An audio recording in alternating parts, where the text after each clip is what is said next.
Jamin Avery.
At all?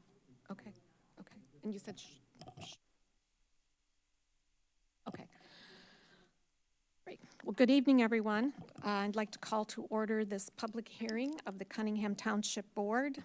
It's Monday, September 16th, 2024. The purpose of the hearing is to receive public input on the revised fiscal year 2023-24 annual budget and the draft FY 2024-2025 annual budget. This meeting is being held at 400 South Vine. Will the clerk please call the roll? Ms. Wu. Here. Mr. Evans. Here. Ms. Hersey. Ms. Colasetti. Here. Ms. Bishop. Ms. Wilkin. Here. Mr. Quisenberry. Here. Mayor Marlin. Here. Supervisor Chenoweth. Present. Assessor Owana. Here. Next item on the agenda is public input. Does anyone wish to address the Cunningham Township Board for the purpose of commenting on the budgets? Seeing no one in the audience, we will adjourn this public hearing and move on to the regular meeting of the rescheduled meeting of the Cunningham Town Board. Good, okay. So I'd like to call to order this meeting of the Cunningham Township Board for Monday, September 16th, 2024. Will the clerk please call the roll? Ms. Wu. Here. Mr. Evans. Here. Ms. Hersey. Ms. Colasetti. Here. Ms. Bishop. Ms. Wilkin. Here. Mr. Quisenberry.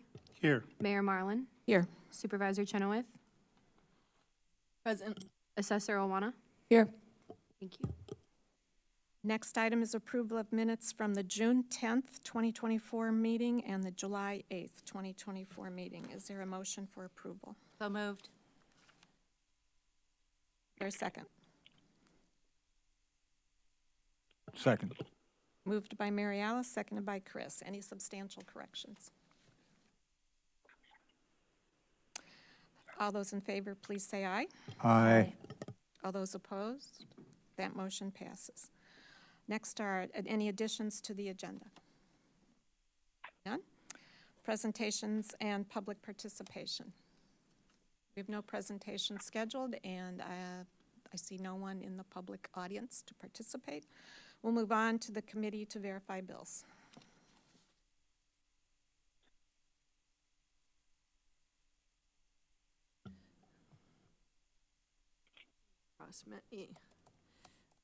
So, good evening. This month we had in the town fund $39,858.69 of expenditures. In the general assistance fund we had $204,445.45. Our total expenditures were $244,304.14. You have an itemized list of the expenditures, and then I can speak a little bit about the supervisor's memo. Happy to answer any questions. Any questions? Seeing none? Did you want me to give an update? We need to approve the bills. Or we have to approve the bills? I move approval of paying the bills. Second. Moved by James, seconded by Mary Alice. Any further discussion? The clerk, please call the roll. Ms. Wu, Yes. Mr. Evans, Yes. Ms. Colacetti, Yes. Ms. Wilkin, Yes. Mr. Quisenberry. Yes. That motion passes. Reports of officers. Thank you. So I just want to note that we have a number of new staff members that are listed in the memo. In particular, I want to point out that we have a new internship position, which is focused on reproductive justice and education. And we're building a campaign for reproductive justice. I use the word campaign to talk about how do we weave reproductive justice into the work that we're doing in a way that is trauma-informed and multicultural and multi-faith in its approach. So if folks have ideas, we're in the process of building that, and I hope that it can remain an internship long-term. Then I just want to point out in the supervisor's memo, we have 100, we've passed the 100 mark for general assistance. We have 101 active. It is an increase of 8 from last month. We've seen it creeping up for a while. 29 are homeless, and you can see the housing navigation support below, so I'm particularly concerned with the number of homeless residents because we had really worked to get that number down over time. This represents new individuals rather than folks returning to homelessness. We've been housing many folks from general assistance over the years. I wanted to point out that rental assistance has tapered off a little bit. I'm hoping that that will remain the case. We had 65, which is an incredible number, received and processed in August, down from 73. We did change the rental assistance rules. I let you know this was coming, but we've changed the cap to support households for 200% below poverty level, at or below poverty level, down from 225. And we are only providing 1 month of assistance rather than 2 months. I don't know who else to keep us within the budget without that unless we have additional funds. And right now, the homeless prevention funds that are available to us at the county level all go to RPC. RPC does work closely with our office, and we are in discussion for next year. Is there any way we can grow that pool and the townships in addition to RPC have access? But for this year, we've chosen to continue to, if we have particular cases that we think would be beneficial for RPC, we will forward them to them. But we're mostly covering, vast majority of Urbana residents. In terms of emergency housing and hotel, we have moved a lot of people into permanent subsidized housing and permanent supportive housing vouchers. It's the beginning of the fiscal year, and we typically have access to more vouchers. Also, our family voucher, our sponsor-based family voucher program is going well, and that pretty much once folks are in our family program, they can qualify for a family voucher. If they have a disability, we've been referring them for permanent supportive housing vouchers, which provides additional case management support. So that seems to be working well. We saw an uptick in utility assistance. So we were at 61, which is the highest number of cases in utility assistance since in the past year, except for June. We were at 63 in June of last year. So quite a bit of utility assistance. We really are going to have to crack that nut soon. And you can see we were part of the Yankee Ridge Back to School Night. We're really working to be trilingual in our approach, especially as needed. So we now have contractors who work with us who are fluent in Spanish and French and who come from social service backgrounds. And so they were able to accompany our staff at the back to school night. So that was really important part of the bilingual program. And then we were at Ivanhoe Estates for play dates in the park with Solidarity Gardens delivering produce. And that impacts a lot of our children in Urbana schools. So you see, we're part of the Urbana process. I'm happy to answer any questions you have. Mary Alice. Okay, I have a few questions. Go for it. The first one is do you ever follow up with people who are moved into permanent housing if they're able to stay in the permanent housing? Absolutely. Our MOU with the Housing Authority dictates that if we help someone move into housing with a sponsor-based voucher, which is a MOU you approved about 2 years ago, and it just remains, we're required via that MOU to provide 12 months of supportive services. And what that means is a light touch check-in every month, plus they can call us at any time, which usually is what happens.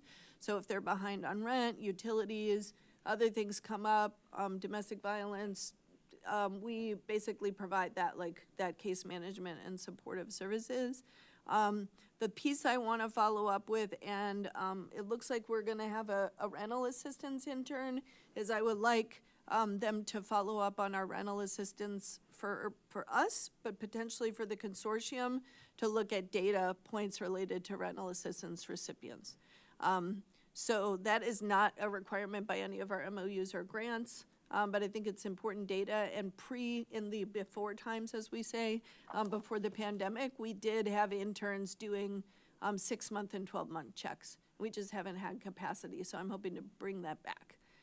Is there any way that you can include the numbers when you talk about permanent housing on the percentage of people who are able to stay in?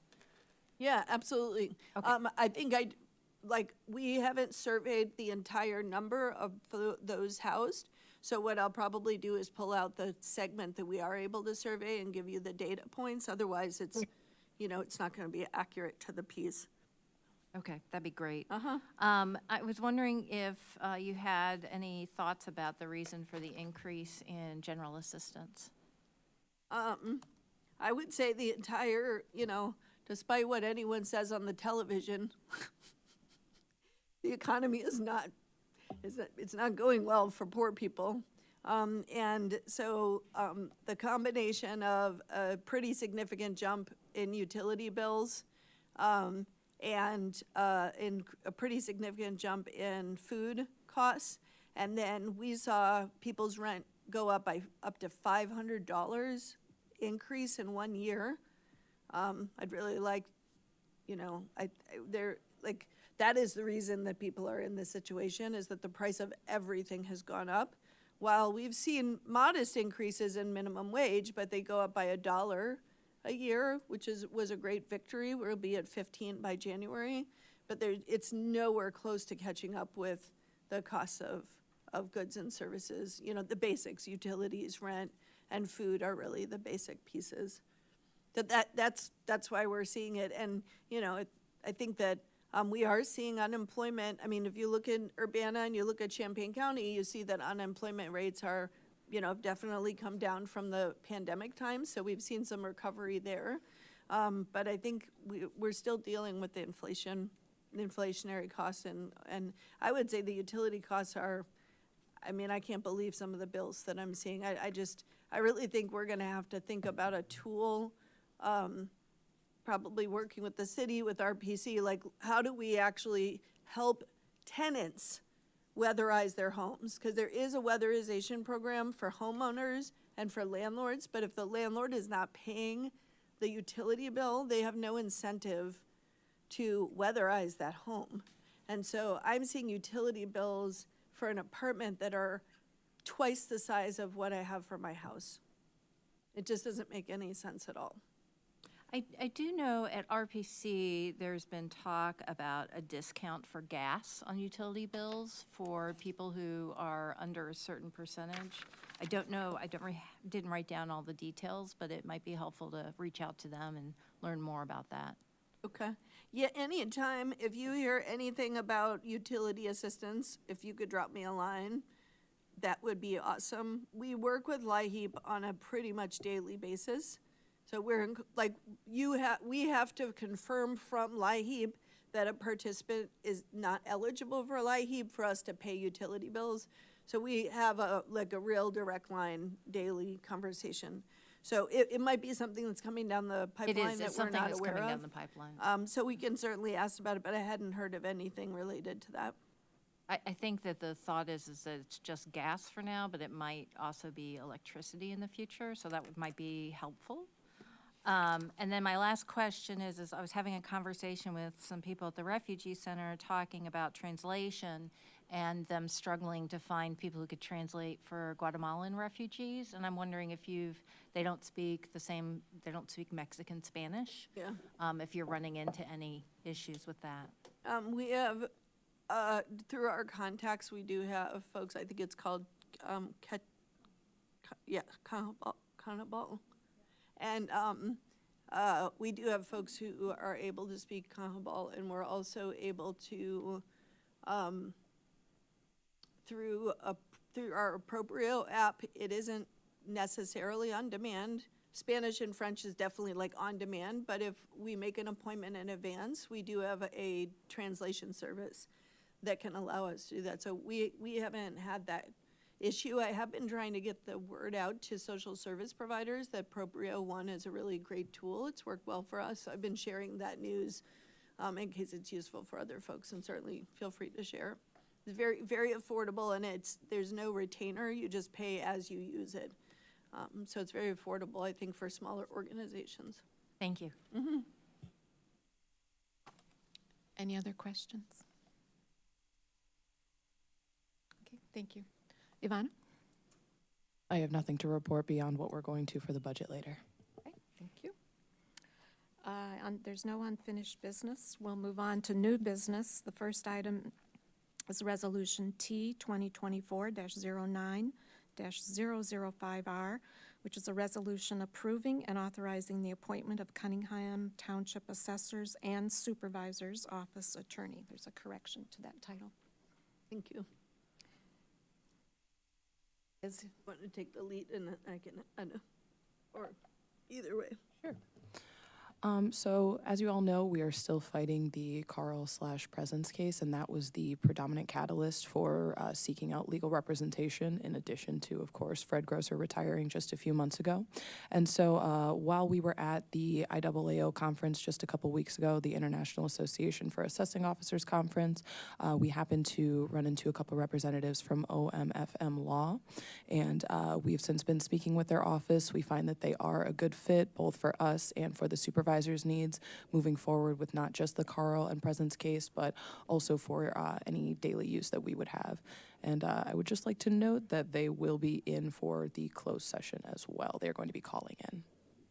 And I believe they may be on the phone at this point. Yeah, I believe that I heard that above us. I heard. Ross, are you with us? Yes, this is Ross Steckler. I'm here, and I believe my colleague, Jamin Avery, is also on. We'd be happy to be. That is correct. The closed session as well. Good to speak with you all. Great. Thank you so much for joining us remotely.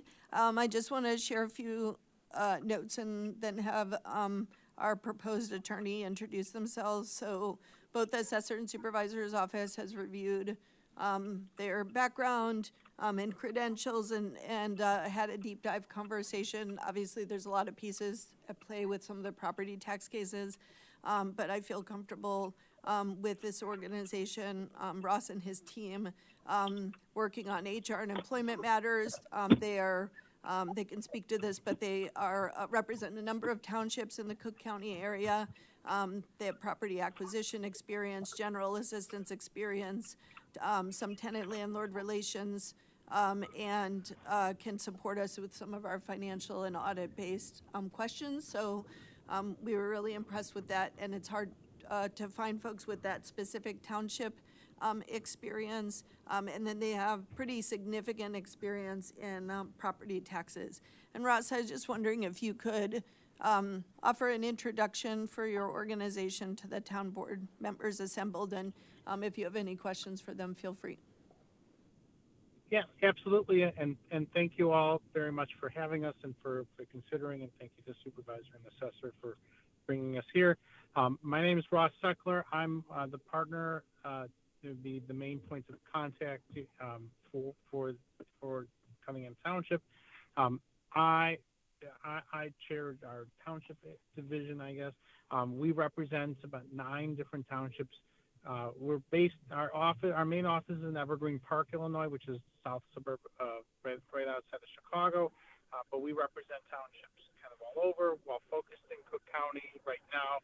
We also represent some outside DuPage County and all the way out to Whiteside County at the very west end of the state. I personally represent 6 different townships and go do their meetings and serve as their direct points of contact as now, as well as our practice expands into all sorts of local government, municipalities, school boards. I represent a couple of mosquito abatement districts, so kind of everything under the sun. But focusing on townships is what I've done. I speak at TOI, the Township Officials of Illinois conferences all the time and do their regional talks. I routinely give presentations on township-specific matters, whether it's governance and other related issues. In terms of township law, I'm more of a generalist. Whatever kind of comes across the desk, I can generally handle. But our firm is set up in a way that we like to say that we're the one-stop shop. Most of us have a general background and can serve as the general counsel for our government and township clients. But then we all have our various specialties. For example, Jamin on the phone has a specialty in both litigation and property tax from his experience, and as well as FOIA, OMA related issues from his experience serving as an assistant state's attorney. I do a lot of election related litigation and matters and advising, whether it's officials, advising clerks, etc. We have a whole employment law team, as well as a whole half of the firm that does specifically litigation. So we've talked briefly about some smaller suits just for cost-cutting measures, cost-saving measures could easily be handled primarily by local counsel in Champaign, in Urbana area, but in Champaign County. But we have the specialty to and routinely will be representing all of our local government clients in both state and federal courts. We're ardent litigators and steadfast litigators, but we don't litigate just to litigate. It's kind of one of our principles. We won't just, a lot of places, and what we find frustrating when we take over some cases, frankly, is that they've been over litigated, overbilled, and then there's nothing else to do except try to, either you keep fighting to lose and you've known you've lost for a while, or you find the best solution or settlement. That's not saying we won't ever we'll fight because we know we're right. And we'll get into of course, the pending matters before this board. We're not deriding any sort of the strategy that was taken, because frankly, we think we were right. But knowing that we make those assessments with our clients to make sure that we're not doing things that are just, we're not trying to just overbuild it. We're not here to just build a township and then get out. We are here to be your partner in any way, shape, or form that we can, and really that's kind of how we sell it. We try to treat our firm internally like a family. We try to then treat our clients like family, and really try to give back. And on call, you'll have my cell phone number. You call, text, based within reason, whenever. And if I'm not available for some reason during the day, if something's needed, then we have teams that work on our accounts that make sure that you'll always either have me or Jamin or some of the other partners and attorneys that are part of the proposal. Someone will be available at all times to be able to help with whatever may be needed. And so it's kind of the short spiel, but I'm happy to answer any questions. And happy to hopefully be helping the township and the assessor's office. Any questions for Mr. Sackler? Mary Alice. I actually had a question for Danielle and Ivana. Do you envision any need to have somebody physically present in the city of Urbana for any legal reason? Generally, no.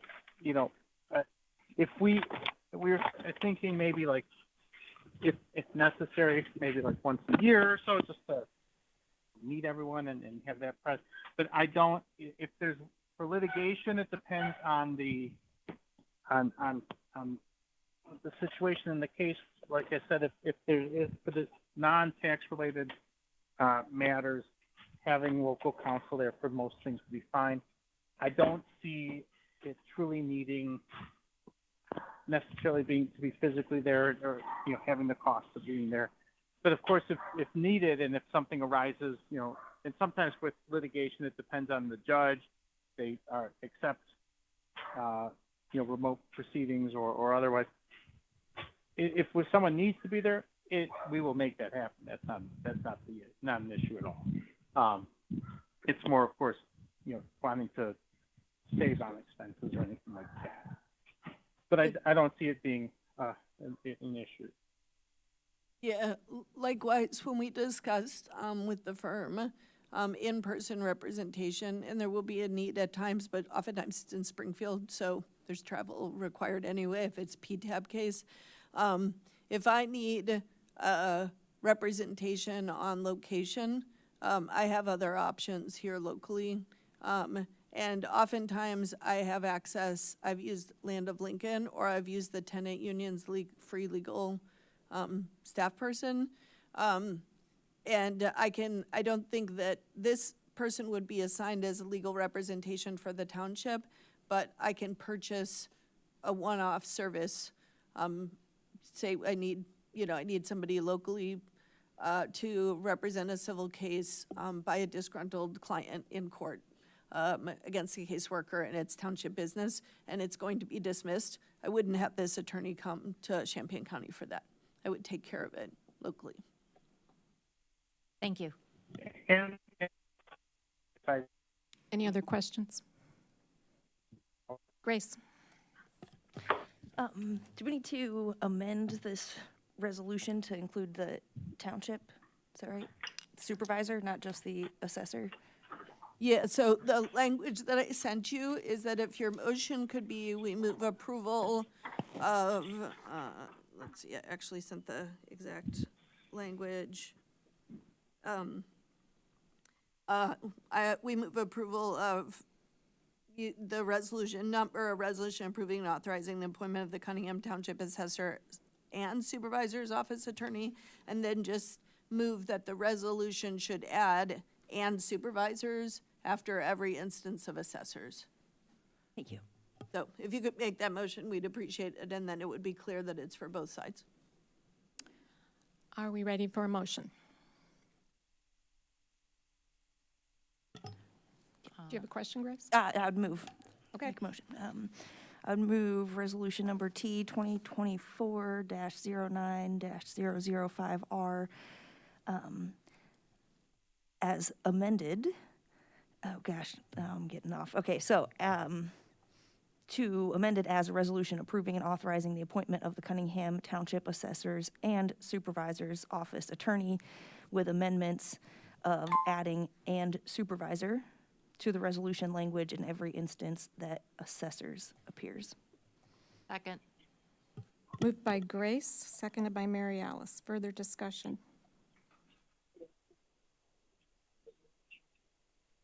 Okay, could I ask that a clean, revised copy be sent to the clerk's office once this passes? Great, thank you.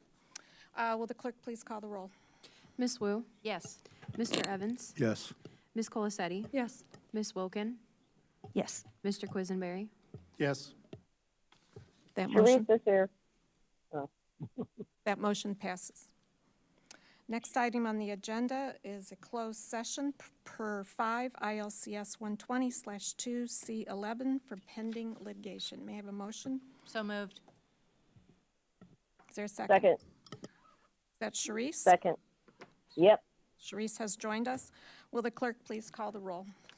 Ms. Wu, Yes. Mr. Evans, Yes. Ms. Hersey, yes. Ms. Colasetti, Yes. Ms. Wilkin, Yes. Mr. Quisenberry. Yes. That motion passes. So just for the audience's information, we will be going upstairs for the closed session, and when we return, we'll continue with the township agenda.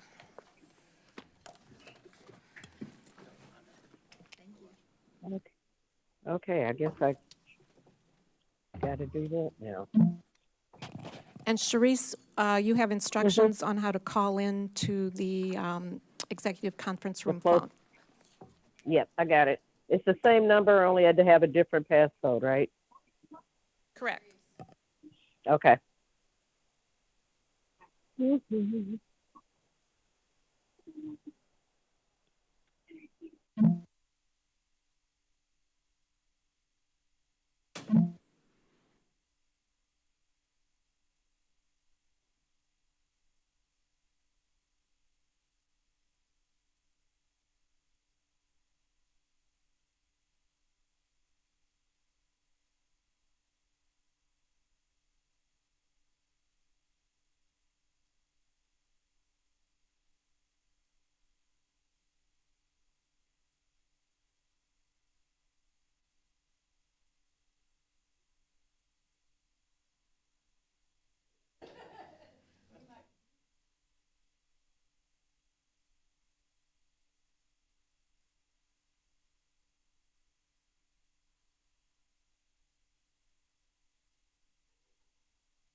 Teresa Hersey.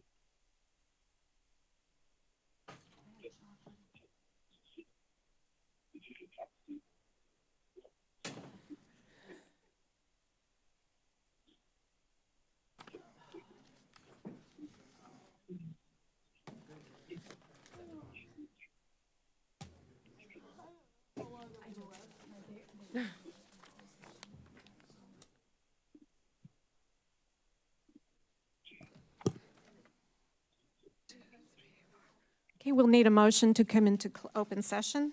So moved. Second? Will the clerk please call the roll? Miss Wu, Yes. Mr. Evans, Miss Hersey, Yes. Miss Colacetti, Here. Yes. Miss Wilkin, Yes. Mr. Quisenberry. Yes. That motion passes.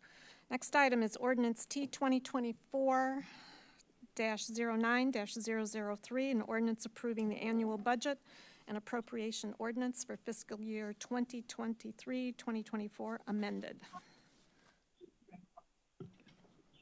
James. I think we've talked about this quite a bit. I'd like to move approval. This is the update to the budget that reflected the actuals for the year, and we have to do that to keep it within a certain percentage. It's like changing the blueprint after you've built the house, but it's the way we do it. So I'm moving this. Is there a second? Second. Moved by James, seconded by Jaya. Any discussion? I just want to share for the public that this is still a balanced budget. So essentially, we came under our initial budget. We just had line item transfers that exceeded the amount.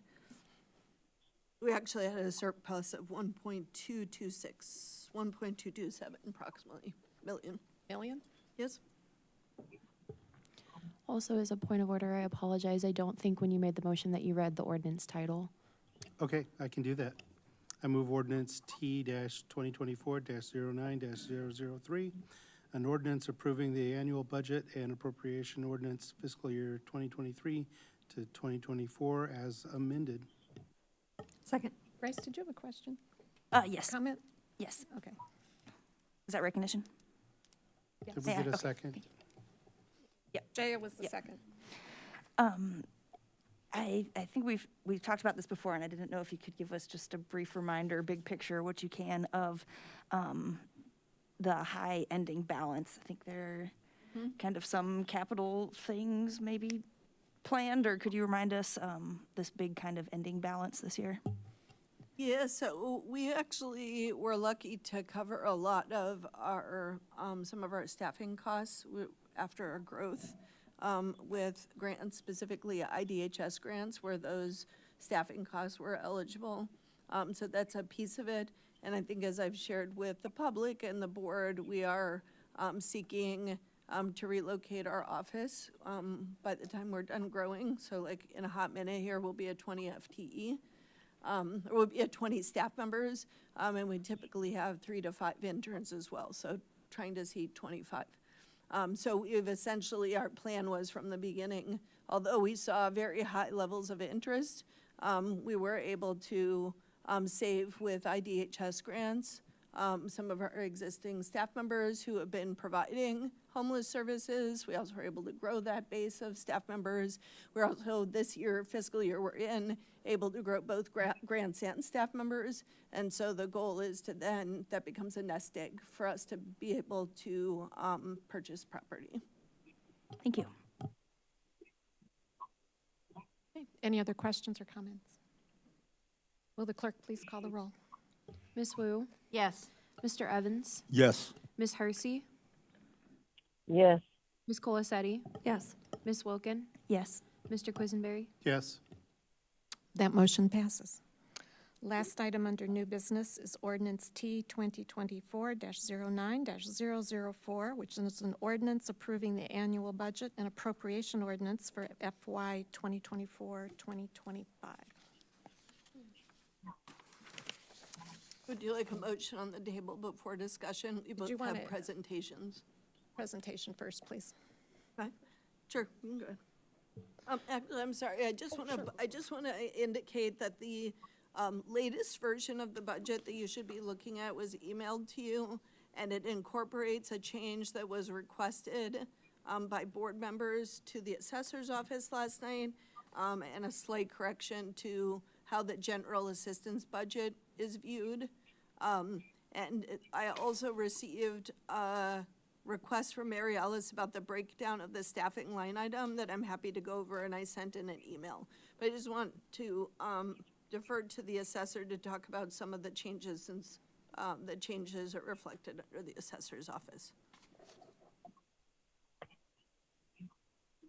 Go ahead, Ivana.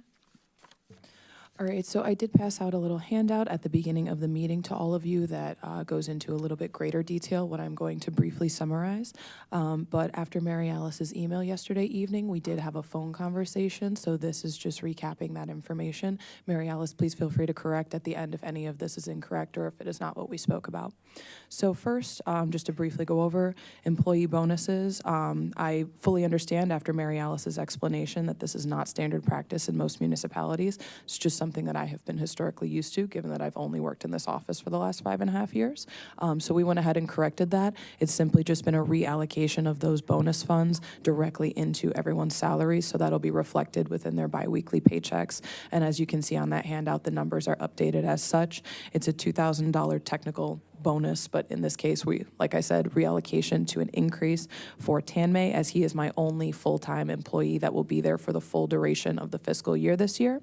And then following that, everyone else has a $1,000 increase in that reallocation, given that Wayne and Jada are both working part-time, and then our new hire, which will be starting full-time, hopefully around the first or second week of January, considering that's only halfway through the fiscal year, meaning that they would only have been doing half the amount of work as a general full-time employee. They will also only be receiving that $1,000. That will technically change in the coming years if we do if we do continue to reallocate in this appropriate way. Following that, she addressed employees with full-time positions outside of township, and she requested that we use a system that establishes a clear process for approving and documenting work, recording time work, and calculating compensation for work done outside of township. I have absolutely no problem in implementing a system like this. However, due to the timing of the request being about 24 hours prior to this meeting, I asked if I could have until the next meeting to actually have that implemented.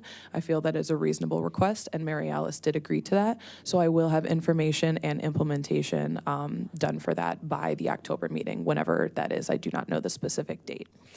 And then lastly, addressing the travel budget. If you look all the way down to point D under the travel budget in my handout, I have reduced it to $13,500. And my reason for that, as opposed to reducing it to the requested value of around Champagne's value, I believe that she actually mentioned Champagne's value being around $11,000, but the requested value of $10,000. The reason why I declined that specifically is because after looking at all of our expenses and what it would take to send at least myself and potentially one other person to a conference each year, in addition to the educational courses that we would like for everyone to be able to take according to whatever credentials they're working towards, while also maintaining their CIAO, which stands for Certified Illinois Assessing Officer Certification. I realized that that number was actually closer to the range that I gave Mary Alice on the phone, between 12 and 15,000. I find that around 13,500, leaving about that 500 for a cushion within the travel budget, is most appropriate. I can bring a more itemized list of our travel expenses to the next meeting if you guys would all like, but this is what I have considered to be most appropriate, taking a look at previous year's receipts, taking a look at this year's rates for what it would cost for different courses given by the IAAO, which is our International Association of Assessing Officers, as well as the IPAI, the the Illinois Property Assessment Institute, and the Township Officials of Illinois events that they put on. So if you all have any questions about the reductions that I have made, please feel free to ask me. But other than that, there's more detail within the handout. Any questions? Mary Alice. First, I want to say thank you to Ivana in terms of her openness to having a conversation. We had a really good, constructive conversation.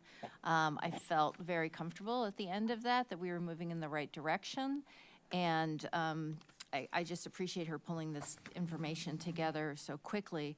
I did want to say, number one, that I feel very comfortable with the 13,500 travel budget. I think that you really did your due diligence in looking over those numbers, so I appreciate that. Then in terms of the RUNA system, I did want to clarify that it's actually a system built by the university, so Oh, it's not excuse me. something. My No, bad. you didn't. That's fine. I just thought it would be some kind of template that you could look at in terms of the types of questions that they ask. So something that you can just literally create a document and just fill in, so to speak. So I just wanted to clarify that. And then my last and final question is, as you had mentioned that. I cannot pronounce their name, Mr. Is it Tanmay Singh? Thank you. Yeah, you can just say Tanmay. Tamay is the one full-time person. You intend to hire another full-time person mid-year. Can you tell me what percentage time Wayne and Jada are working? Could you be a little bit more clear with your question? I don't quite understand what you mean. Sorry, what percentage of an FTE Wayne and Jada are working? Are they working as a 50% equivalent? Are they Oh, working yes. as a 25? They're both working as 50% equivalent. 50% equivalent? Okay, and so looking at that, the Jada and Wayne's amounts are very different. Yes, that is due to their level of experience. Jada has only had her CIAO for approximately 2 years, and she's also a year younger than I am, so she has barely been in the assessment field at all, and she did not come from a background relating to assessments whatsoever. Okay, all right, so that's appropriate. I'm curious, Wayne, if you multiply it by double, would be making about 30,000 more than you. So Wayne has a significantly higher salary at Cook County than he did here, and he is not willing to work for other offices at such a low rate. And considering the relationship that he already has within this community, with everyone who already works in our office, I find this to be a reasonable amount for him to work part-time, considering that he would not offer at such a low rate work for any other office of this size. I think that he adds an extreme amount of value to the office, considering that, one, he has mentored me in the time that I have been working there. Two, he has an extensive history with the Carl Presence case and understanding that. And three, he has the most amount of valuation experience in the office, and that is absolutely integral as we continue to move into, well, we already are digitizing the office, but as we continue to move through that and understanding especially automated valuation models, how those work, how they need to be implemented, and I just personally believe that we are getting what we are paying for in this instance. If you disagree, please let me know, but that is how I feel personally. I will say it's rather high, especially considering the rates of the other employees. I'm also curious to hear your thoughts about perhaps having a permanent person instead of Wayne and Jada. If we had a permanent person in this position, I feel like it would be more stable. And I'm sure that that's true, but we have to remember where we are and the resources that we have available. Someone who would have the combined knowledge, or even if we're talking half the knowledge of what Wayne and Jada have combined, that would still be a significant find to get them to come here and to get them to be able to work for us. People don't want to come to Cunningham Township, Illinois to work. They want to go to Cook County. They want to go to, Orange County, things like that. They don't want to be in smaller areas like this in order to progress. So finding somebody who already has at least more experience than I do in the office and that Tanmay does is very difficult. So if that is something that is a potential in the future that we have the ability to do, we can definitely look into that. But even as we've tried to even as we've tried to discuss at state conferences and at international conferences with people who are, of course, in the state, if they know of anyone who would be appropriate for our position at the rates that we're offering, the answer is frequently no. So specifically considering that, it's either that we're going to most likely find somebody who is less experienced that we would hire at a lesser rate, or it's that we would find someone who is more experienced that would either be a higher rate or just be an equivalent cost to, let's say, an automated system that might do the work of a human being. So I guess my concern is I hesitate to have an employee make such a significant difference over the supervisor, a supervisor of any group. I think it's not necessarily appropriate, but that's my opinion, not necessarily what others think. So I would be curious to hear what others think. James? I guess I kind of, I have a similar concern to Mary Alice. I do feel like in this circumstance, it feels more like a consultant, like a highly paid consultant for specific expertise. And in that circumstance, you wouldn't necessarily be hiring a consultant half-time. You'd be hiring them for the things that you need that specific expertise for, and you could be having another person working to grow into that kind of role with the money that you wouldn't be spending on a consultant. So it feels like a consulting rate. It feels like the kind of rate that you would charge if you were self-employed and selling your expertise to other townships. I do kind of wonder, I mean, in the state of Illinois, we have 102 counties, and I could not venture to guess how many townships we have. How do any of them function with staff for their township assessors? Because they all have to have one, right? Or they're contracting with somebody else to do it for them, right? But we're talking about Peoria, we're talking about Springfield, we're talking about McLean County. There are other population dense, comparable municipalities in the state that must have employees that are working for them. So there has to be, well, there should be, I feel, individuals that we could hire in to be full-time employees. So I understand the value of Wayne's expertise specifically about this area because about the time he spent working here. So I'm not disputing that a little bit of his time is worth a lot in our circumstance and with the things that we have going on, particularly if you want to talk about the Carl case or other things that have gone on and been major things. But I do wonder in the long term if we can't find another path to this in that particular question. Grace? Could you remind me of the structure? Is one of these a deputy assessor?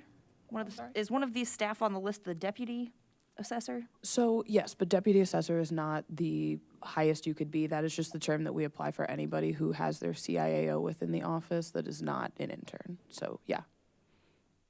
So all of them would be considered deputy assessors then? Yes. Okay. Yes, just by title. That doesn't actually result in any hierarchy. Okay, thank you. I think also have some concerns about some of the rates and discrepancies here, and I appreciate the insight, and I do understand that kind of valuable historical knowledge and things. So I think that, for now, it makes sense, but I agree I would like to see it change somehow, kind of tapering off, or maybe a consultant thing. I do think it sets potentially a dangerous precedent that someone could step down and come back and be working less at a higher rate for that. I think I understand in this unique situation, but I think it potentially sets kind of a slippery slope precedent for future.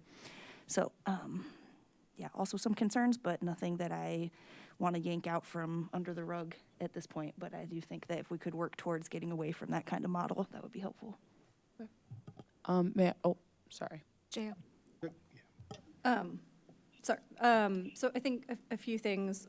One, I do think it would be helpful to have benchmarks, right, of what is somewhere like whatever the township for Bloomington is, what are their rates for folks, and it may be that a consultant is more appropriate, right, and then it may be that we end up paying a similar amount, but I think that having some sort of benchmark for why are we setting these rates would be really helpful. I can certainly envision a situation still where we're paying a consultant and that compensation may result at a higher rate. We see that with a lot of the elected officials who are up here, right?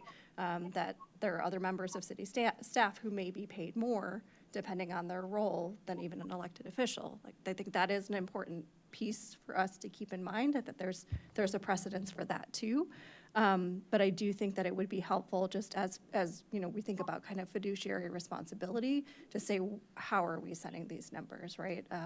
You know, whether it's, we're saying we need someone with this particular range of expertise, and, you know, I think you've done a lot of this, but being able to show it to us, right? Being able to say, you know, we posted this position, we weren't able to fill it, here's my proposal, is just to use a consultant or whatever instead, and here's why. I think that would kind of alleviate some of those concerns of, you know, like Grace said, of, again, this is not about the individuals, but thinking more about the structure of, you know, if someone steps down from a role, leaves, and then takes a new role and is making more, I think that can create a challenging dynamic. So just thinking about how do we put those guardrails in place so that, you know, if it's not you or Wayne, right, it's somebody who comes in with ill intent, that the township doesn't end up in a bad place. Yeah, I understand. I can definitely do that as we continue on. James. Okay, if I could say a few things about not that particular point. I do want to thank you very much for this the summary of the things that you're looking at. I really believe strongly that increasing the pay for our staff to be part of their pay will be a step towards longer term, hopefully being able to entice people to work for us, as opposed to the bonus model, which was, I have to admit, a little uncomfortable from a standpoint of not seeing it on other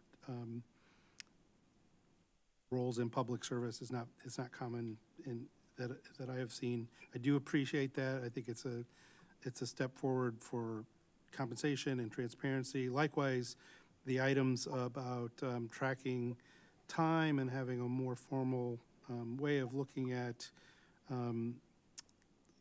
considering whether employees working other jobs have either a conflict of interest or have maybe a claim on their time that would interfere with their ability to do their job. I think that's another huge step forward for transparency. It's not that those things are inherently a problem. It's just having a check and balance on it so that your awareness is higher, and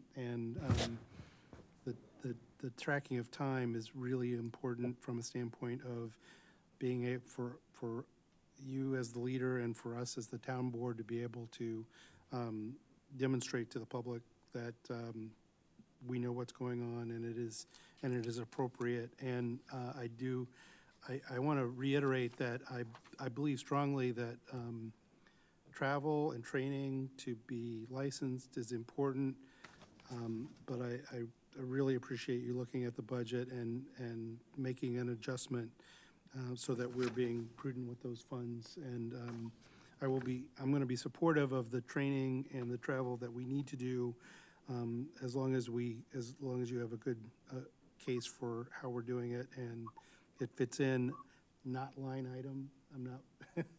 You talked about having a more breakdown of exactly what the travel is, but this kind of review of it gives me a lot more confidence that we're doing the travel we need to do, and it has a purpose. So I really want to say how much I appreciate what a step forward this is. I believe it is a step forward for transparency and making us a stronger appearing fiduciary body for the township.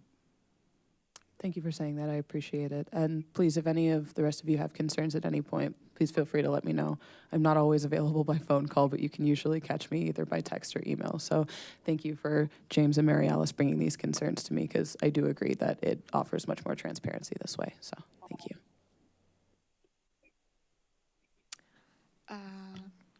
Are we ready for a motion? I would like to move a motion, but I do have a question in terms of how to handle the changes. What is the best way for us to do that? In regards to the version that was submitted after the modifications, These modifications have been changed on the most updated version of the budget that was sent to you, so it does reflect the appropriate numbers for the assessor's office. Okay, I can't find that, but, And there's only one number change. Is that correct? It would be the salary line has a slight change, a slight reduction, somewhere around $3,000, and then that reduction of approximately $6,500 for the training and travel budget line for the assessors. Those were the only two that were changed from my office, though. I don't believe anything was changed from Danielle's office. Can you hear me? Okay, it's on. So the difference between the two, you're gonna see 4 places of change from the town packet to what I sent you, which is not uncommon, that sometimes there'll be variations between the packet and the final. In this case, especially in response to town board concerns. So the first would be personnel salaries under the assessor, which went from 263, 249 to 259, 749. The second is, training and travel, that went from 20,000 to 13,500. And then I want to point out 2 changes. Mary Alice, you had asked for a breakdown in the salaries and how much was grant funded versus not grant funded. And I sent that on email to you. I just wanted to point out that the supervisor has, under the supervisor fund, our staff is at 163,845, but that about 32,000 of that is reimbursed through a grant. And then the GA staff total is 691,236, and about 384,172 are reimbursed by the grant, about 370,000 from the levy. So I wanted to share that information. In the process of pulling that information, I noticed an adjustment that needed to be made in the personnel. So I was able to actually adjust the personnel down. There was an extra counting of a health insurance reimbursement, and so the differences in the numbers, essentially in the version that I sent you, is you will see the salary line item under general assistance, and then the personnel other expenses both reduce. So essentially, in the town packet, you have 699,972 in salaries and 306 in personnel and other expenses. And the version that I'm asking you to move is 691,236, which is about 8,000 less. But there is a significant difference in the personnel other expenses, dropping down to $264,580. So essentially, we're asking you to move the newest version of the budget that was sent to you, which represents a reduction in both the assessor and the general assistance fund. Instead of seeing a net loss of $62,213, we're now proposing a net loss of $1,515. So I do want to say that I think we've had an email issue, because the version that you're talking about did arrive to me, but it wasn't until 7 o'clock tonight. That's correct. Oh, is that? Yes, correct? Okay. that's correct, because when I asked, so our finance director is on vacation, so we're gonna thank her now for working on her vacation. I asked her Mary Ellis's question, and she started calculating numbers and realized that there was a health insurance piece adjustment that she wanted to make to correct the numbers. So that's why you received that. And then I wanted to make sure that Ivana's, I know you all spoke very recently, and I wanted to make sure that the assessor's changes were in the final. So I wanted you to have a PDF of the actual final. And I will say, certainly I would encourage you to bring up issues closer to the time that we originally put the budget on file, because it would avoid a situation where I'm sending you something at 7 o'clock the night that we're supposed to vote on it. Yeah, I'm just saying, I see now and all the changes as described are in there, but the way you were talking about it, it felt like something that had been sent out before we came to the meeting tonight, and it was not, so. Do all the town board members have access to the final revised budget that was sent at 7 o'clock tonight? Are you comfortable voting on that? Okay. Could we have a motion? I will move approval of ordinance T 2024-09004, an ordinance approving the annual budget and appropriation ordinance for fiscal year 2024 to 2025, based on the PDF that was sent to City Council at 6:57 is what's in my inbox for approval. There's a second. Second.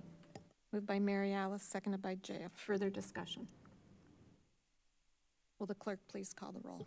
Miss Wu, Yes. Mr. Evans? Yes. Miss Hersey? Miss Colacetti? Yes. Miss Wilkin? Yes. Yes. Mr. Quisenberry? Yes. That motion passes. And with no further business before the town board, we stand adjourned. And this meeting will be followed by the regular meeting of the Urbana City Council.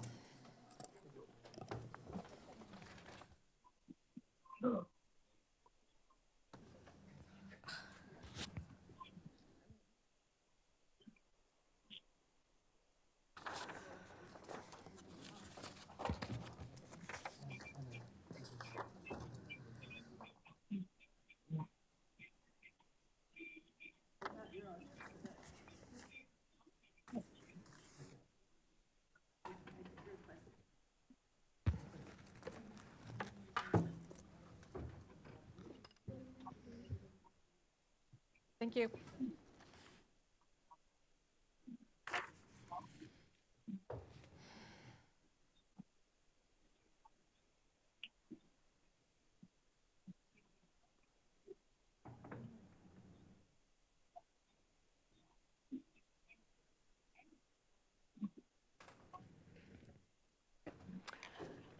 Well, good evening, everyone. I'd like to call to order this meeting of the Urbana City Council. It's Monday, September 16th, 2024. Will the clerk please call the roll? Miss Wu? Here. Mr. Evans? Here. Miss Hersey? Here. Miss Colacetti? Here. Miss Bishop? Miss Wilkin? Here. Mr. Quisenberry? Here. Mayor Marlin? Here. I believe there are no minutes to approve tonight. Okay, we'll move on to presentations and public input. We have no scheduled presentations. Does anyone wish to address the Urbana City Council? Actually, we have a question about the agenda as item C. Item C. Yeah, additions to the agenda. I wanted to ask at that point, we discussed one of our resolutions being an ordinance instead of a resolution. It's been determined that it is a resolution. Okay, thank you. So we're good. Thank you for noting that. There are no additions to the agenda, and anyone wish to address the Urbana City Council?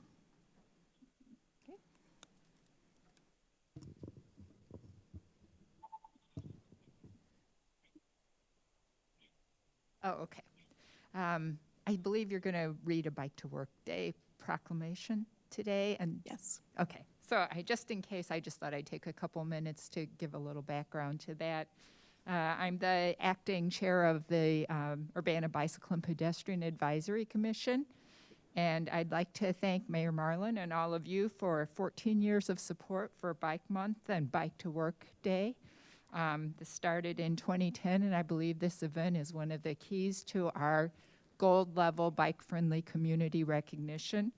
We're one of just 34 out of 480 bike-friendly communities in the country, and the only one in Illinois. At this time, about 4,000 people have viewed the station map, which has 16 stations, and it's really grown to encompass lots of communities and lots of partners. The major sponsors include MTD, Carl, and the U of I. Sarthak Prasad is very active in this, and as the U of I bicycle facilities chief, he's also serves on BPAC. And Champaign-Urbana, the Champaign County Forest Preserve District, Savoy, Mahomet, St. Joe, and of course the Champaign County RPC with Gabe Lewis have all been active in organizing the activities. We also have the Park District, small businesses, the Champaign Central Partnership, which is a group of businesses in Champaign, have all pitched in funding as well as the cities. So just to let you know let the public know, the activities include, you can still register for Bike to Work Day, which will get you hopefully maybe a t-shirt, but at least some coffee and goodies at one of the stations. In Urbana, there's one at Brookins and one downtown at Main and Race. And that's this Wednesday, September 18th, 7 to 10. And then Thursday evening, there's free lights for both front lights for your bicycle at the Howling Gateway, at the Alma Mater, and Iconberry Commons 4 to 7. And then Wednesday, Safe Routes to School will be having the walk and roll to school, which you'll probably hear more about later. So, of course, all of this is great for recognition, but what it really means is a healthier and happier community. And so BPAC thanks you. Thank you. And that speaker was Audrey Ishii. That's a great segue into the proclamation for Bike to Work Day. So this is a proclamation by the mayor of the city of Urbana, Illinois. Whereas, for more than a century, the bicycle has been a utilitarian, economical, environmentally sound, and effective means of personal transportation, recreation, and fitness. And whereas, the city of Urbana, who has earned a gold-level bicycle-friendly community rating by the League of American Bicyclists, encourages the use of bicycles as a means of transportation. And whereas the city recognizes bicyclists as legitimate roadway users entitled to legal and responsible use of all public roadways. And whereas the city recognizes the use of bicycles as a viable mode of transportation, endeavors to promote safe and responsible bicycling, and has been incorporating facilities and infrastructure in the development and redevelopment vision of our community. And whereas the city encourages the increased use of bicycles, benefiting all residents of Urbana by improving air quality, reducing traffic congestion and noise, increasing the use of and dependence on finite energy resources, and fostering exercise. And whereas the city encourages all residents and visitors to ride their bicycles to work, to the store, to the park, around their neighborhood, and with friends and family to promote the personal and societal benefits achieved by bicycling. Now, therefore, I, Diane Wolf Marlin, Mayor of the City of Urbana, Illinois, do hereby proclaim September 18th as Bike to Work Day in the City of Urbana, Illinois, and we encourage everyone to go for a ride. And I'm going to give you this copy.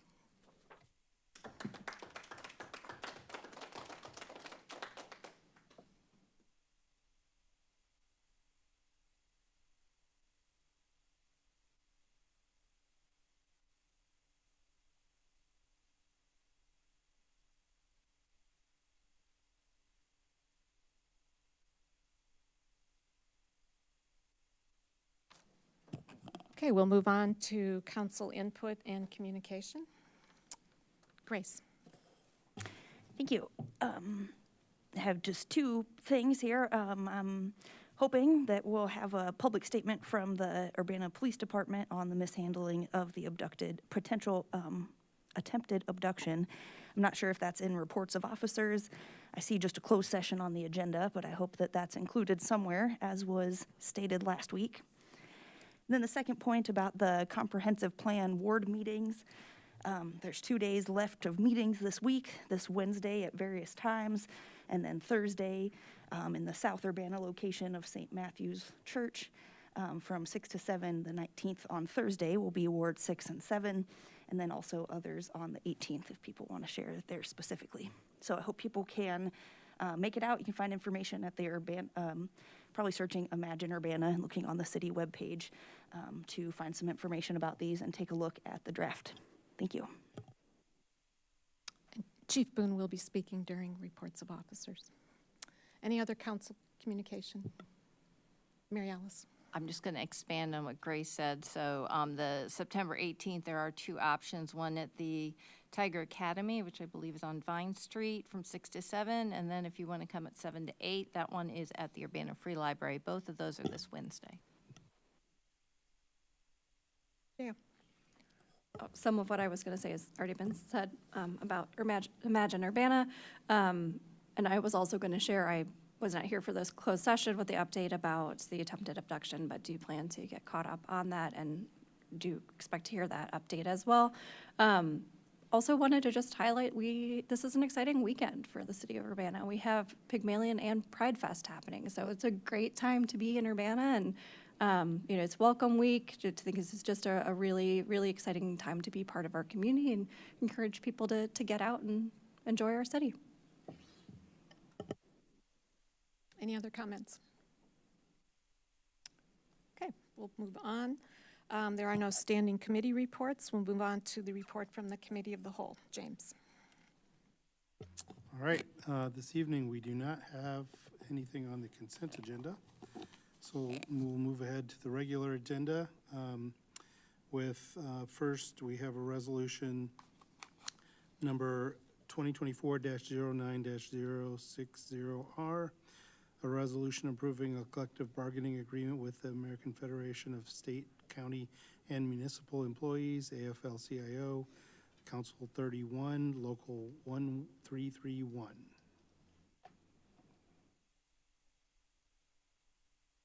I guess I would just ask if anyone had any questions in addition to last week, or would you like me to go ahead and present again? Michelle, can you speak into the mic? Oh, I'm sorry. Would you like me to present again, or does anyone have any questions they'd like to ask? Grace. I had a question, and I would do a second. Are we okay without a second at this point? It's been moved by the Committee of the Whole. Oh, We have a second, please. I'll second. Okay. Oh, okay. Just a quick question here, maybe a general one. My understanding is we don't have an animal control warden in the city anymore. Correct. Is that right? It's just in there from the last times? Yes. Or if we were to Yes. hire one? We left that slot in there, so we have an opportunity should we decide to bring that back into the city. But correct, we do not have that as a funded position. We contract out. Okay, thanks. That's all. Thank you. Any other questions? Any comments? Will the clerk please call the roll? Ms. Wu? Yes. Mr. Evans? Yes. Ms. Hersey? Ms. Wilkin? I said Yes. Okay. Ms. Colasetti? Yes. Ms. Wilkin? Yes. Mr. Quisenberry? Yes. That motion passes. Okay, next up is resolution number 2024-09-062R, a resolution approving an increase in the number of liquor licenses in the class R&T-1 designation for Cochran and Heller Incorporating doing business as Black Dog Smoke and Ale House, 201 North Broadway Avenue, Urbana, Illinois. Is there a second? Second. Moved by James, seconded by Mary Alice. Any discussion? I think Mr. Evans was too slow there. Grace? I just want, if we could just have final confirmation from everyone that the resolution is the right format. Yes, the resolution is the correct format. Okay, thank you. Mary Alice? Do we have an update on the hours and days they'll be open? No, we don't. Okay. As soon as we hear, we'll let you know. Will the clerk please call the roll? Ms. Wu? Yes. Mr. Evans? Very much yes. Ms. Hersey? Yes. Ms. Colasetti? Yes. Ms. Wilkin? Yes. Mr. Quisenberry? Yes, and hopefully Monday open till 11.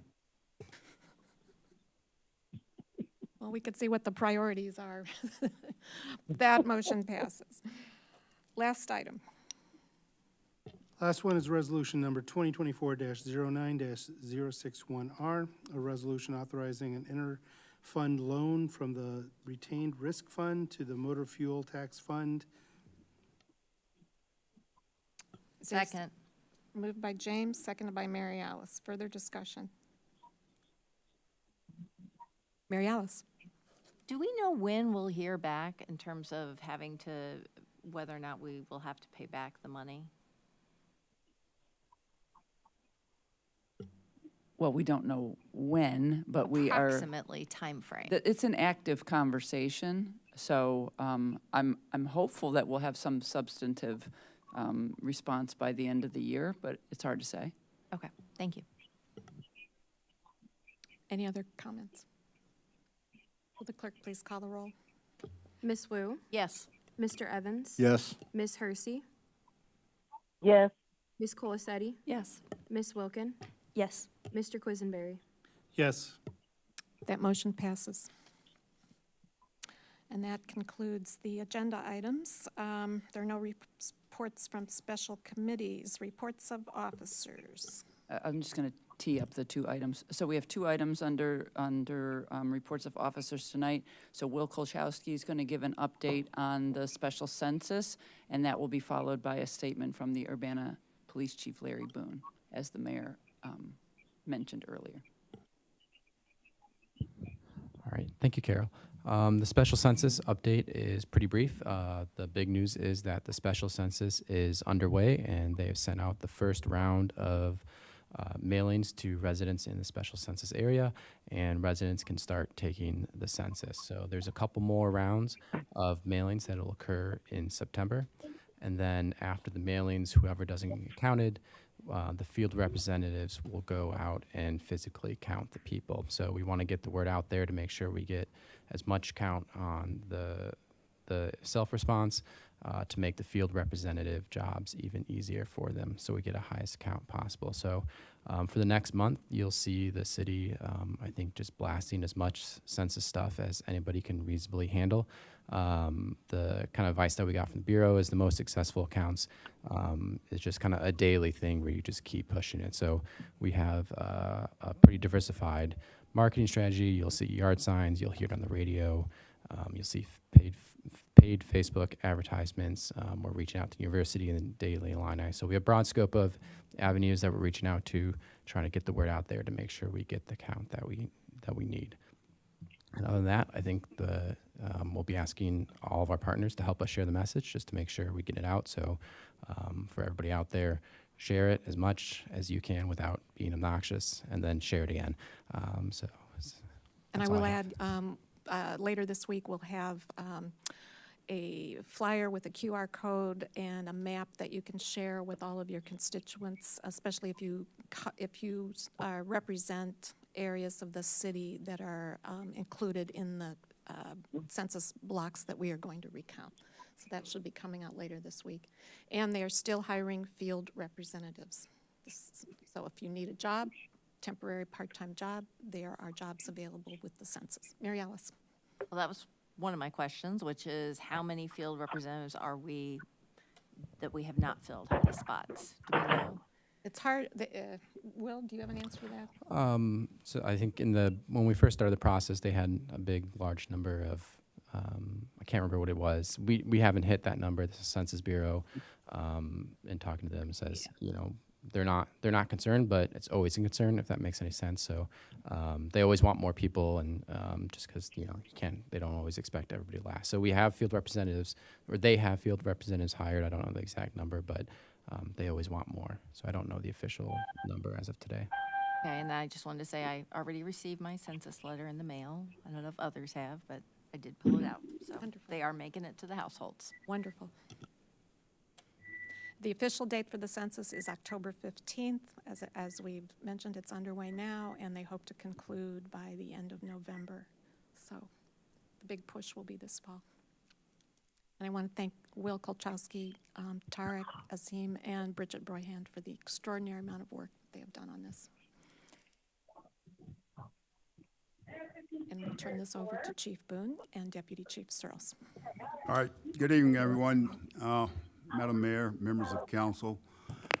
This will be a brief, sterile version of what I reported to you all last week. Last week, you all got all the details regarding this administrative investigation with respect to the attempted abduction and our investigative efforts afterwards. So On August 6th of 2024, a complainant reported an attempted abduction involving her 11-year-old daughter to the Urbana Police Department.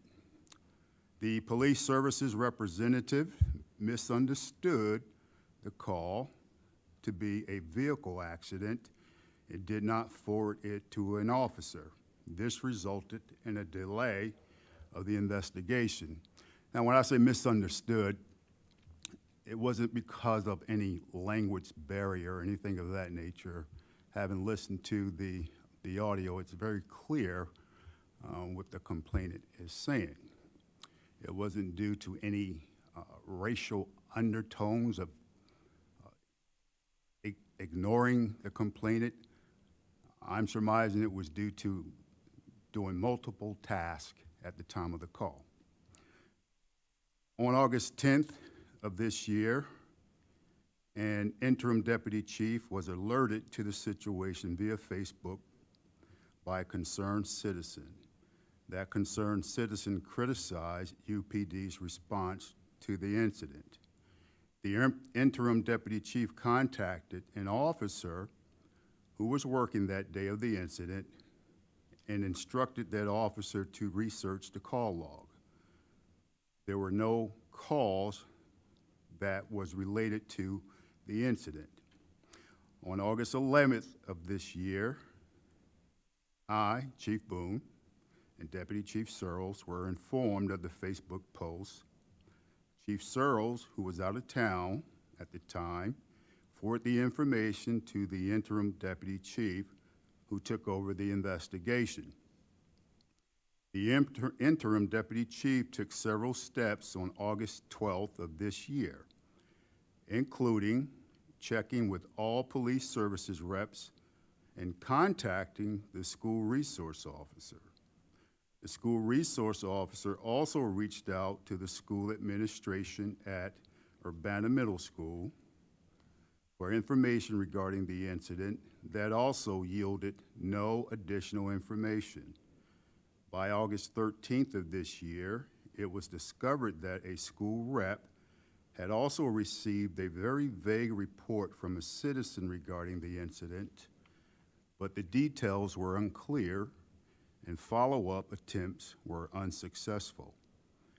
The interim deputy chief investigation included checking for similar calls and attempting to contact the reporting Facebook citizen that also yielded no results.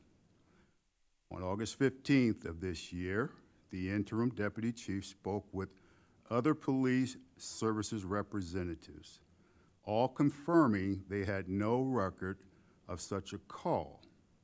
Despite the interim deputy chief's efforts, they could not find any supporting evidence of such a call.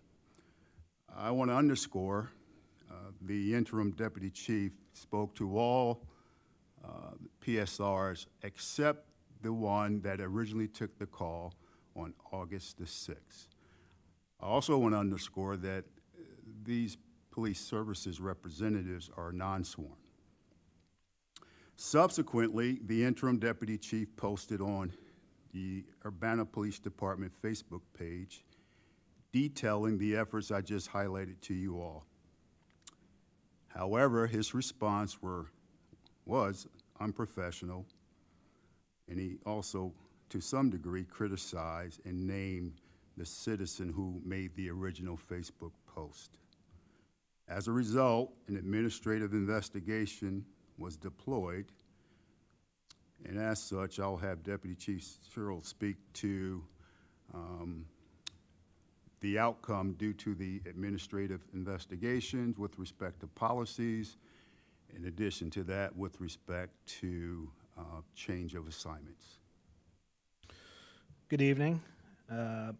First, going to begin with a civilian employee that has briefly been discussed. That employee has been counseled on errors that were performed. Specifically, the supervisor discussed and reiterated what calls require an officer to respond. The supervisor discussed and reiterated active listening techniques. The supervisor discussed and reiterated proper protocol for handling emergency calls, and also discussed and reiterated proper protocol for handling calls that the call taker is unsure of how to handle. That being said, the division supervisor is going to be implementing division-wide active listening training, which includes developing training using an experienced communication training specialist that will focus on active listening and information processing techniques.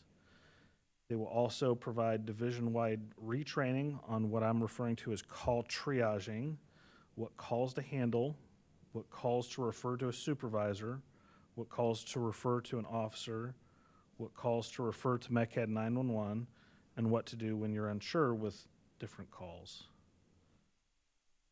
Next, the supervisor is going to develop annual training refreshers for all call takers at the Urbana Police Department, specifically on recognizing potential emergencies, active listening, and decision-making generally.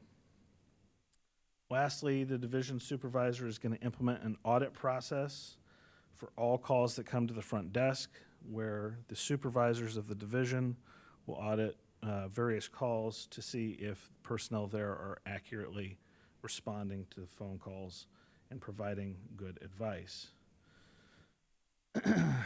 With respect to the other employee involved, that employee has been counseled and has also been told to identify and take professional coursework related to communications involving external and internal stakeholders.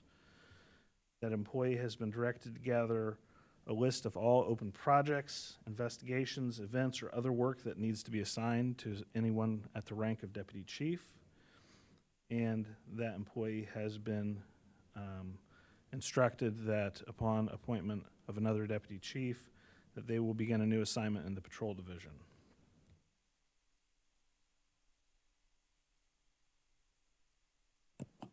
Thank you.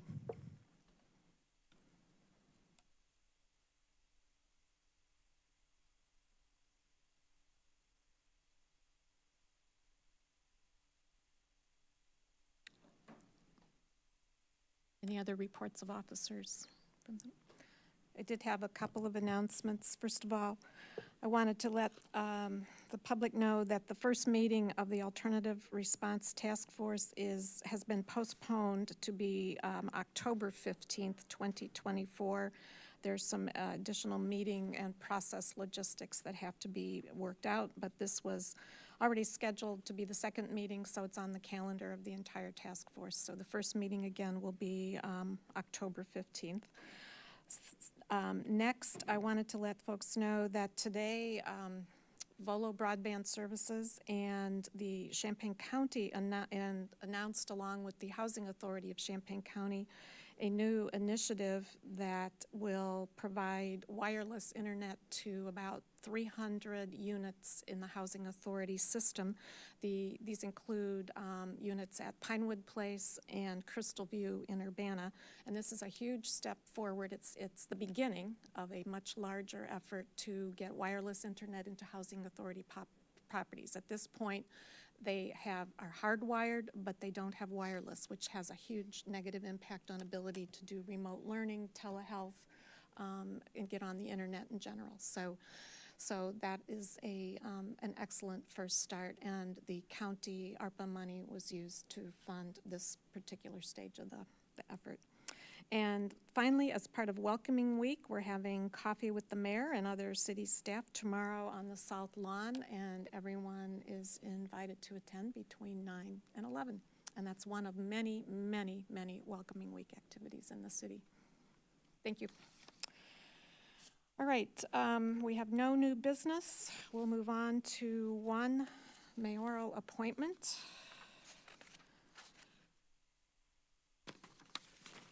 And that is Catherine Holliday for a term ending June 30th, 2027. Catherine has been a resident of the extraterritorial jurisdictional area of Urbana. That's called the ETJ, which is the 1.5-mile radius surrounding the city of Urbana. The establishing ordinance for the Historic Preservation Commission allowed a seat for one resident of the ETJ. So she fills that seat. Catherine's a professor of historic preservation and American architectural history at the University of Illinois. Previously, she taught at the University of Texas at Arlington.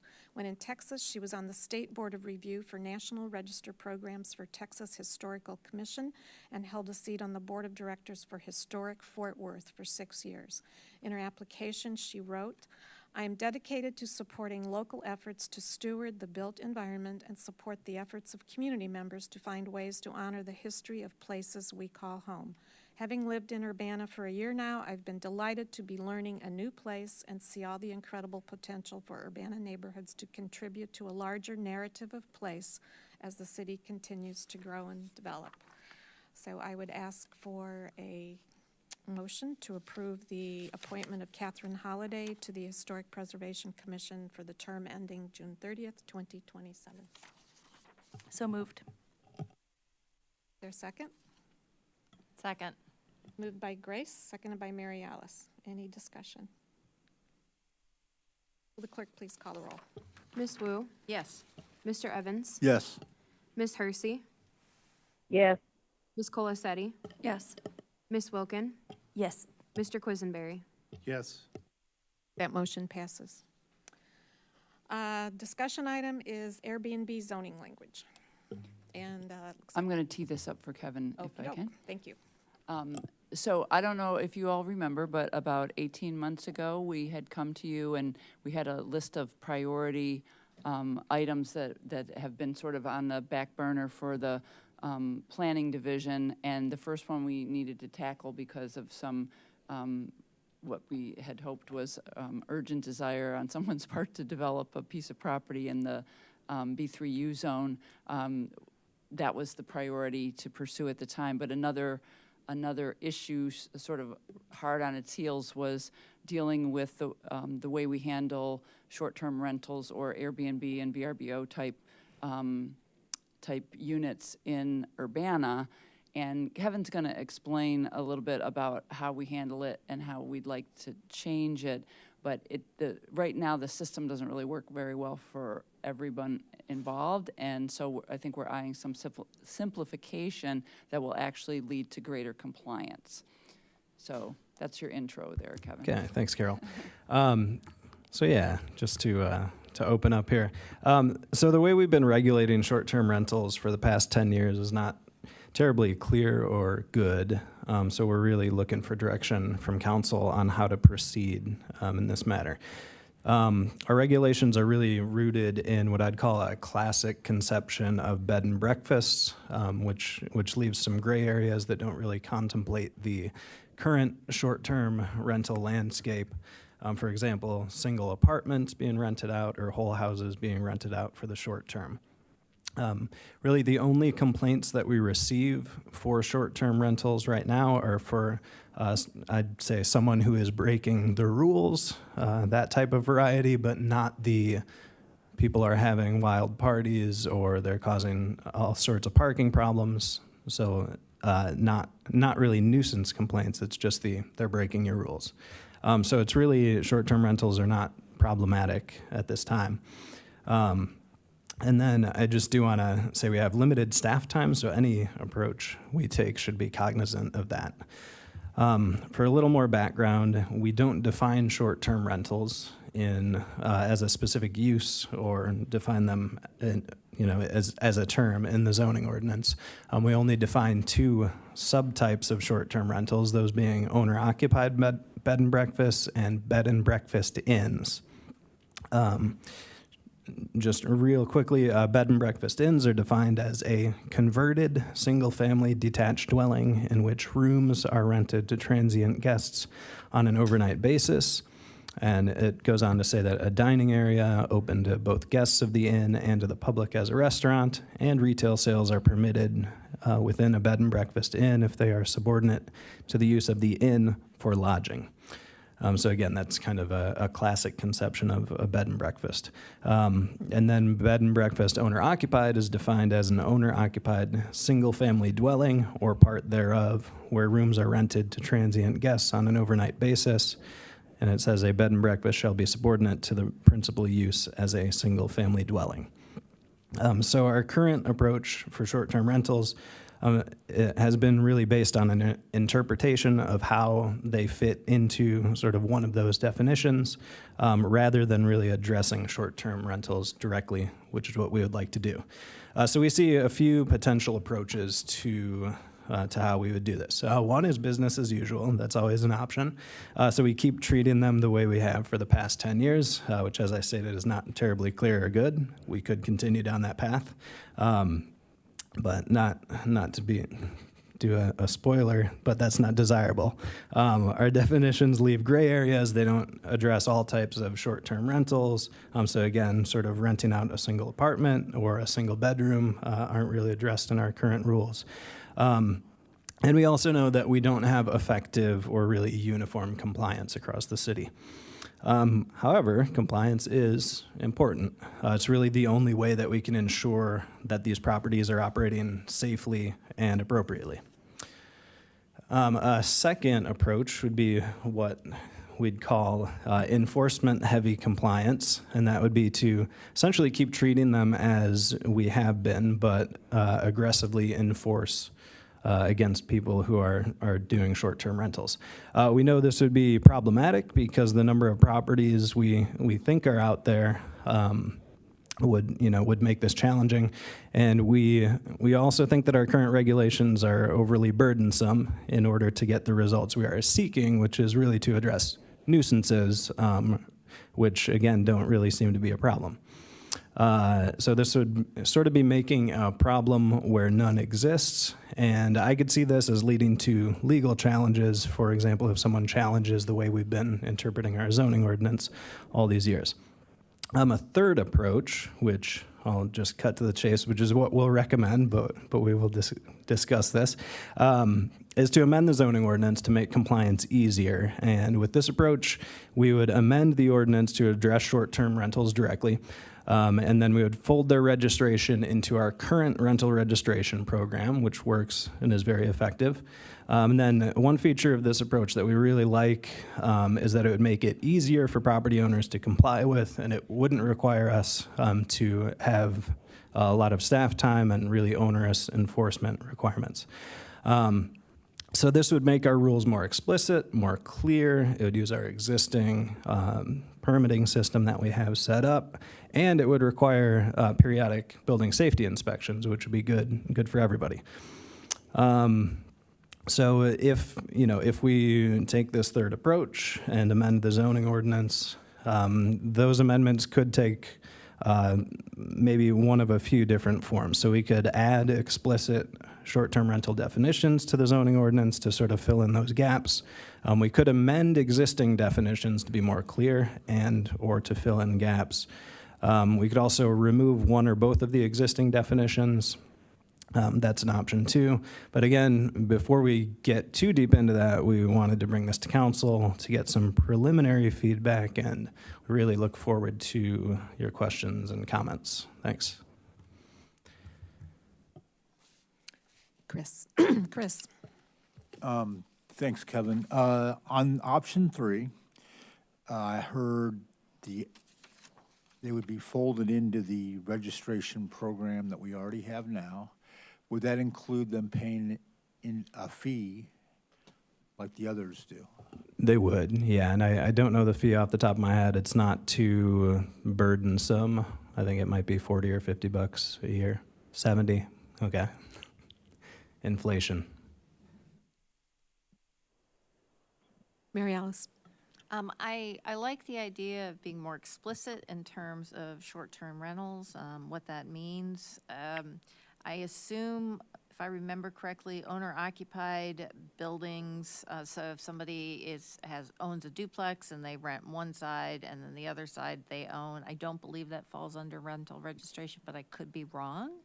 The reason I bring this up is I know that there are people who rent out a bedroom in their house.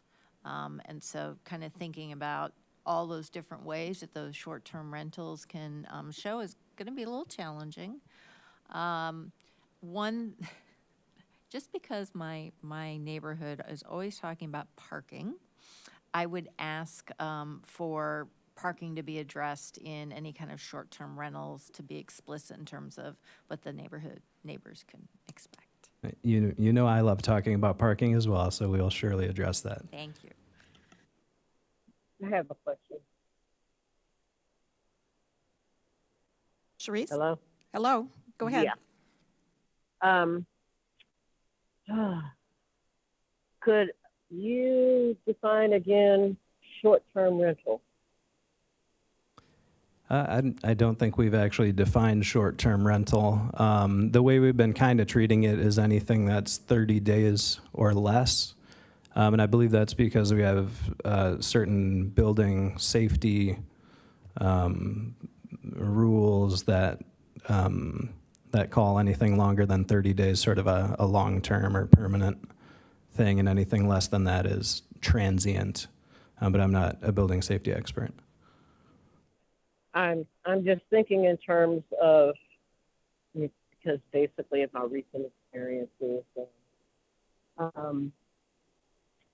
that there may be times when a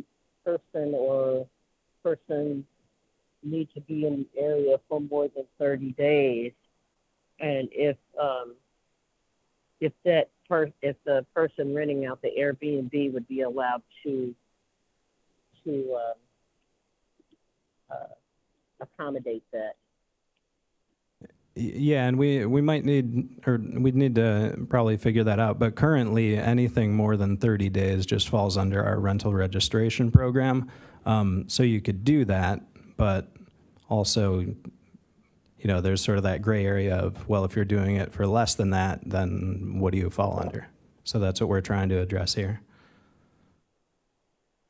Well, I'm just thinking in terms of somebody from out of town that may have to be here for medical procedures or so on, and that would, if their families or whatever wanted to be more supportive of them, if they would be able to stay for longer than a short-term time, which would be less than 30 days. So if they needed to be there more than 30 days. Yeah, I think if I get where you're going with that, I don't think we'd set anything up that would exclude longer. If you were renting something through one of these platforms online, I don't think we'd put anything in there that would say you can't do it for longer than 30 days. But that's something we can figure out. Okay. James?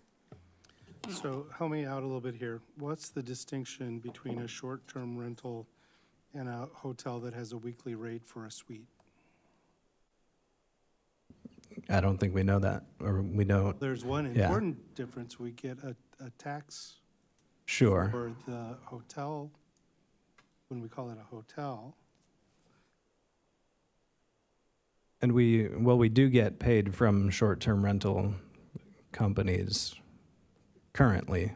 We don't, it's not like we don't get anything from them, but we're trying to figure out the zoning part of it. I think the financial part has been figured out. We get an equivalent in a place where they couldn't do that for Well, zoning reasons? yeah, so based Help on. me remember what was going on right, there. right. So based on the interpretation that we've been using for the past 10 years or so, you can't rent out an entire house because that's most like a bed and breakfast inn. Of doing something to amend the ordinance and I'll look forward to, I imagine, some options you'll throw at us when you bring it back on a more. To rent on a short. I've been in other cities where they have something similar, and I think it's kind of reassuring when you see the little certificate that something similar, and I think it's kind of reassuring when you see the little certificate that someone has actually looked at where you're staying.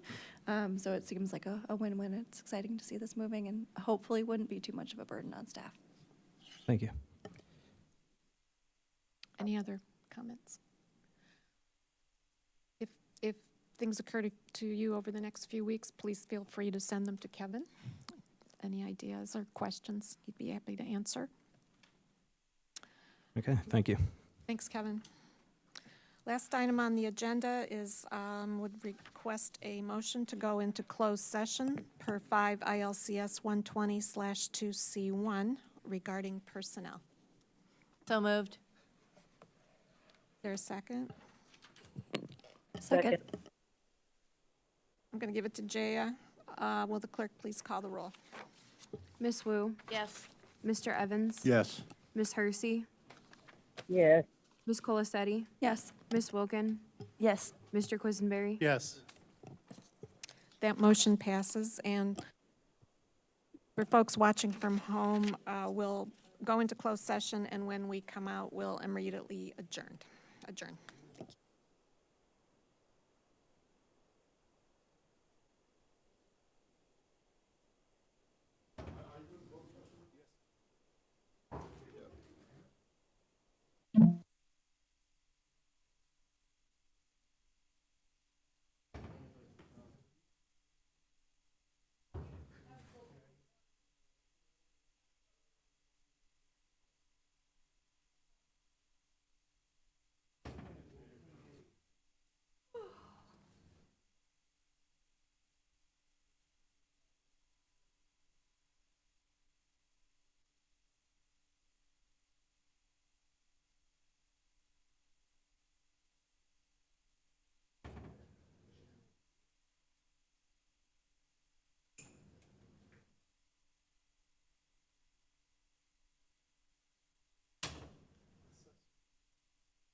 We have a quorum. I would entertain a motion to come out of closed session. I move that we come out of closed session. Second. Moved by Mary Alice, seconded by Grace. Will the clerk please call the roll? Miss Wu, Yes. Mr. Evans? Yes. Miss Hersey? Miss Colacetti? Yes. Miss Wilkin? Yes. Mr. Quisenberry? Yes. That motion passes.